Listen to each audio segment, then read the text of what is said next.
সুধী দর্শকবৃন্দ, আমি শেখর ঘোষ বলছি ভাগ্য বিচার ওয়ান চ্যানেল থেকে। আপনারা অনেকেই আমার কাছে এখন জানতে চাইছেন যে বিবাহ ঠিক সময়ে হচ্ছে না, এবং অনেক ক্ষেত্রে দেখা যাচ্ছে বিবাহ হচ্ছেই না।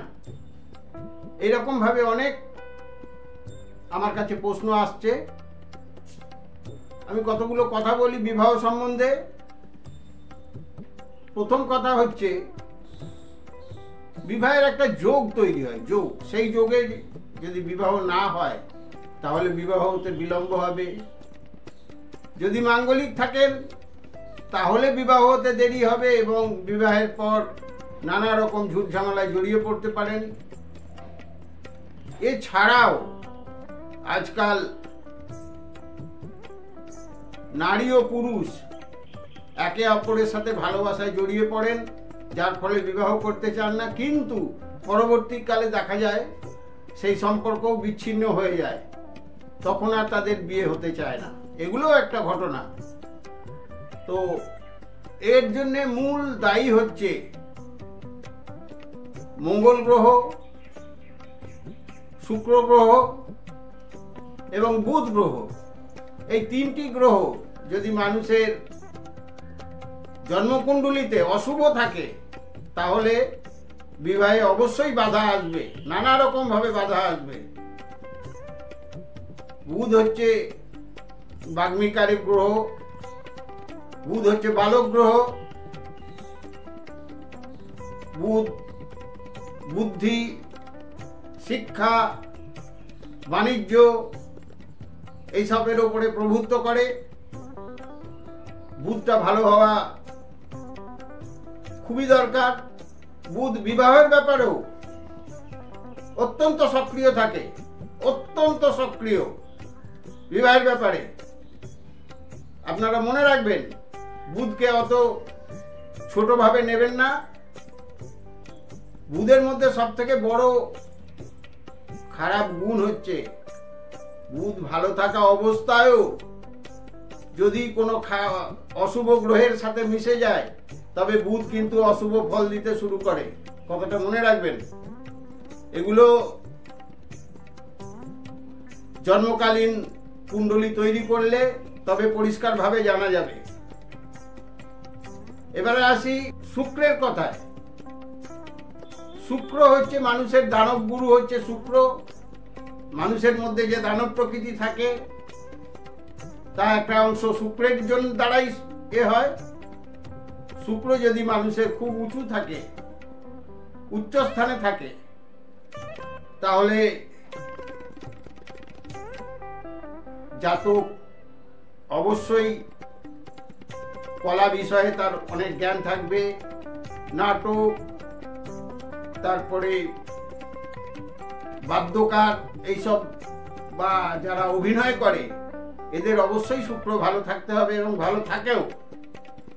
আর এই ভালো থাকার দরুনই এরা এইসব ভালো কাজগুলো করে থাকে। তবে শুক্র গ্রহ কিন্তু অত্যন্ত রাগী স্বভাবের হয়। শুক্রের দ্বারা যারা প্রভাবিত অত্যন্ত রাগী হয় এবং এদের ক্রোধ একসময় মাত্রাহীনভাবে ছাড়িয়ে যায় এবং তাদের জীবনে অনেক ক্ষতিও ডেকে আনে। শুক্র উচ্চ স্থানে থাকলে একাধিক নারীর সম্পর্ক হয়, একাধিক নারীর সম্পর্ক হয় এবং তারা ভয়ঙ্করভাবে এর মধ্যে জড়িয়ে পড়ে নিজেকে ক্ষতিগ্রস্ত করে তোলেন, নিজেকে অসুস্থ করে তোলেন। এই শুক্রের প্রভাবে এগুলো, এবং বিবাহে বিলম্ব হয়।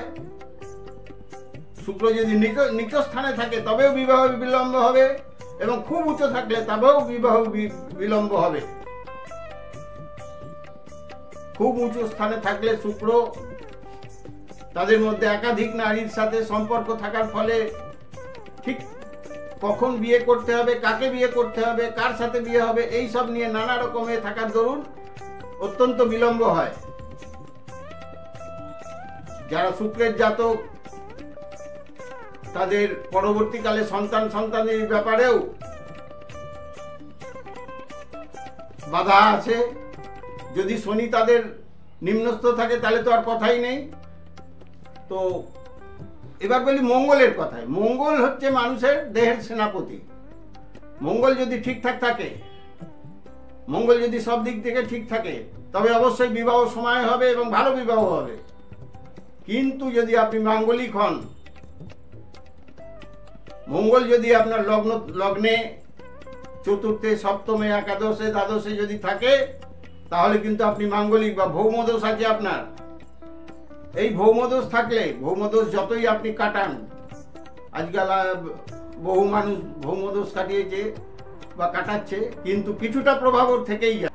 মঙ্গলের এই অশুভ প্রভাব বা শুভ প্রভাব, প্রত্যেক মানুষের প্রয়োজন আছে শুভ প্রভাবের। মঙ্গল যদি শুভ না থাকে তাহলে অত্যন্ত দুরবস্থার মধ্যে, শারীরিক দুর্বলতার মধ্যে, শত্রুতার মধ্যে আপনার জীবন কাটাতে হবে।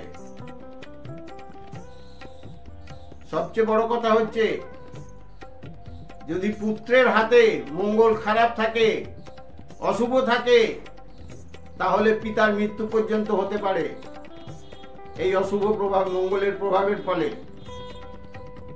আমি অনেক ক্ষেত্রে দেখেছি এবং অনেককে সতর্ক করেছি, কিন্তু সতর্ক করলেও গ্রহের প্রভাব থেকে নিস্তার পাওয়া প্রায় অসম্ভব। আমি তাই মনে করি গ্রহের প্রভাব থেকে নিস্তার পাওয়া প্রায় অসম্ভব। যেটা গ্রহকে শান্ত করলে কিছুটা ভালো ফল পাওয়া যায়। আমি 100 ভাগ ভালো ফল পাওয়া যায় এ কথা কখনোই বলবো না। আমি একজন জ্যোতিষী হিসেবে দীর্ঘদিনের অভিজ্ঞতা নিয়ে বলছি। রত্ন ধারণ করুন, কবচ ধারণ করুন, গ্রহমূল ধারণ করুন, যাই করুন, 100 ভাগ ফল আপনি কখনোই পাবেন না। যদি অশুভ থাকে, সেই অশুভ ফল থেকে কিছুটা মুক্তি দেবে, কিন্তু পুরোপুরি মুক্তি আপনি পাবেন না। আজকে এই অবধি বলে শেষ করছি। পরবর্তীকালে আবার বলবো। নমস্কার, আপনারা ভালো থাকবেন।